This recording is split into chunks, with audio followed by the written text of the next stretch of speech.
Pierpaolo Mura, 2-1 col Ghilarza, cercavate la vittoria, l'avete ottenuta, però soprattutto nel secondo tempo. Primo tempo di difficoltà, finito 0-0, nella ripresa in 5 minuti 2 gol, poi nel recupero il 2-1 del Ghilarza, ma avevate ormai la gara in pugno.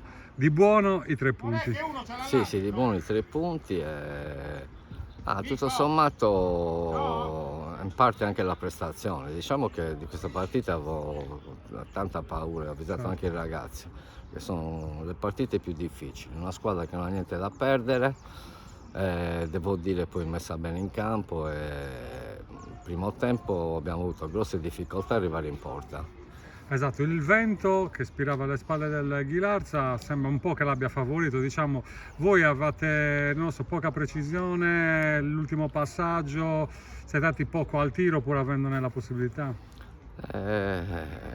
Io lo chiamo il braccetto del tennista, la paura Certo.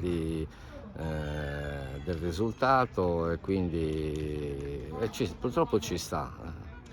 Poi l'intervallo cade a puntino perché serve a riordinare le idee, a dare quella scossa che poi c'è stata nella ripresa perché la squadra effettivamente ha cambiato Sì, passo. sì, sì, la squadra al secondo tempo è entrata con un altro piglio, poi devo dire che anche l'ingresso di Dimitri insomma, ha dato un po' di fisicità in avanti e ci ha permesso di andare in gol sia di punizione che di rigore, mi è sembrato abbastanza netto. Esatto, i cambi hanno inciso, quindi servono tutti, no, per arrivare Ma all'obiettivo. assolutamente, io lo dico sempre, purtroppo ne devo mandare 2 o 3 in tribuna perché sennò mi porterei anche quelli in panchina.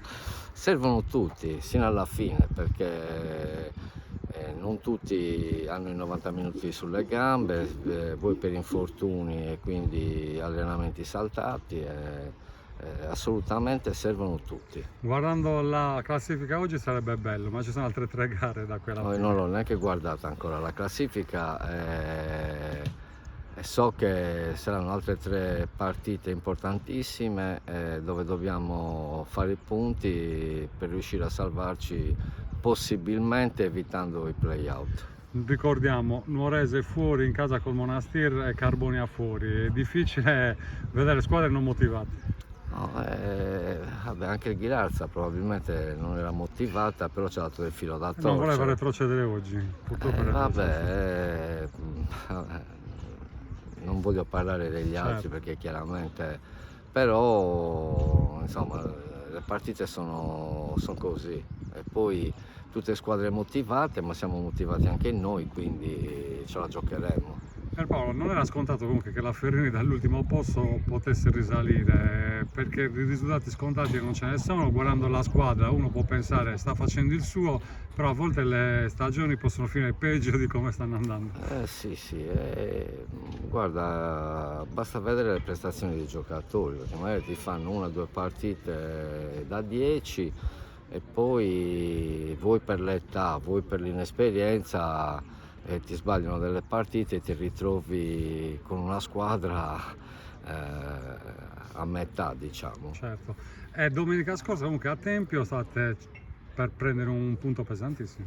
A tempi abbiamo fatto un'ottima partita, abbiamo preso un gol dopo un quarto d'ora del secondo tempo e ce la siamo giocata, abbiamo avuto anche delle occasioni, però questo è il calcio, non è che quando sbagli vieni punito. Tu non hai guardato la classifica e probabilmente non hai guardato neanche gli scontri delle altre, però sarà così ogni domenica, dentro o fuori, dentro o fuori. Sì, sì, i risultati sono. Adesso il Barisardo mi ha detto che ha vinto, Esatto, sì. però non ho visto gli altri. Carboni ha pareggiato ad Alghero, quindi voi siete Quindi fuori e siamo, San Teodoro ha perso e quindi è dentro adesso. quindi siamo Sei, una sette- mucchiata, Esatto. però, Ancora più ristretta. ancora più ristretta, però insomma ci servono almeno altri 4-5 punti per sperare di non fare i play-out. Grazie per Paolo, in bocca al lupo. Grazie.